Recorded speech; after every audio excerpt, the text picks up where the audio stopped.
Olá, meu nome é Alexandre Daniel, eu sou médico veterinário especialista em medicina felina e vou conversar com vocês agora alguns pontos relacionados a gatos geriátricos, a gatos velhinhos. Cada vez mais na nossa rotina nós atendemos gatos que passaram aí dos 12, 13, 15, às vezes 20 anos de idade. E o aumento da expectativa média de vida do gato na população está aumentando bastante. Isso se deve a bons cuidados veterinários, a protocolos terapêuticos melhores, a bons protocolos dietéticos, boas rações no mercado e a medicina preventiva. Medicina preventiva é extremamente fundamental para que nós tenhamos uma saúde boa desse animal e diagnóstico precoce de doenças. Com esses pontos, nós temos aí o prolongamento da expectativa de vida do gato, o que nos força a entender como classificamos um gato como idoso. A partir dos 11 anos de idade, o gato já é considerado um animal sênior, e isso vai até os 14 anos de vida. Dos 14 anos em diante, nós já classificamos o gato como um paciente geriátrico.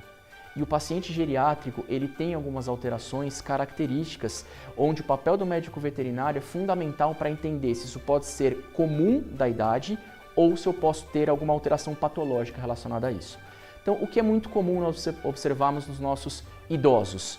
Por exemplo, diminuição de mobilidade. A gente vê que cada vez mais o gato vai ficando cada vez mais tranquilo, cada vez mais quieto, aumentando o número de horas de sono e por aí vai. Isso é comum do gato geriátrico, mas é muito comum também alterações articulares, como osteoartrose. Mais de 95% dos pacientes geriátricos têm alguma articulação acometida por osteoartrose.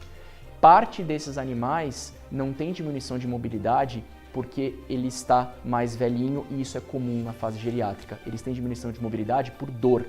Então é fundamental o papel do médico veterinário em diferenciar se a diminuição de mobilidade é somente relacionado à fase geriátrica ou se tem relação com um processo doloroso.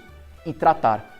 Tenho muitos pacientes onde o proprietário achava que velhice fazia ele ficar sem se locomover tanto e na verdade ele tinha dor. Velhice não é doença, é isso que a gente tem que colocar em mente. Bons cuidados vão fazer com que o nosso paciente, na melhor idade, tenha realmente uma excelente qualidade de vida. Outro ponto muito comum também em acontecer no paciente geriátrico são alterações de comportamento. Eles começam a dormir em locais diferentes, eles começam, além de aumentar o número de horas de sono, modificar os padrões de localidade do sono, eles começam a ter alteração de aumento de vocalização, de desorientação espacial. Isso é bastante comum nos nossos geriátricos, principalmente depois dos 15, 16 anos de idade. Esse achado é um achado frequente, onde a gente chama isso de síndrome de disfunção cognitiva, mas é muito importante que o médico veterinário acompanhe esse paciente para discernir se isso pode ser um sintoma cognitivo ou se ele pode ter alguma alteração patológica que gere os mesmos sintomas. Por exemplo, gatos hipertensos podem ter alteração de padrão de sono e vocalização noturna em excesso. Então é fundamental o papel do médico veterinário no discernimento de entender se isso é algo fisiológico, cognitivo com o passar da idade ou se isso pode ser patológico. Outro ponto muito comum nos nossos geriátricos, diferentes do cão, que muitos ganham peso, o nosso paciente geriátrico tende a perder peso, principalmente pela perda de massa muscular. Esse processo ele se inicia depois do 11º ano de vida, que é o início da perda fisiológica de massa muscular, que é chamado de sarcopenia. É comum os nossos velhinhos terem diminuição de massa muscular.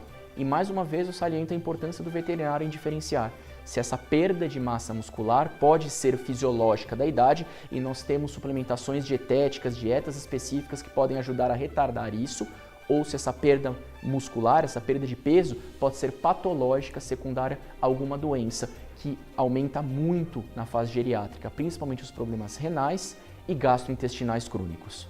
Além da diminuição da questão da massa muscular, muitos gatinhos idosos tendem a ficar com o pelame mais opaco, com menos brilho, menos arrumado. Isso pode ser algo fisiológico, porque o geriatra ele tende a absorver 25, 30% menos proteínas do que outras faixas etárias, e isso pode ter influência na qualidade do pelame. Mas isso também pode ser patológico. Muitos gatos começam a se lamber menos porque eles estão desconfortáveis, eles têm dor, eles podem estar nauseados e isso diminui a qualidade de higienização do pelame.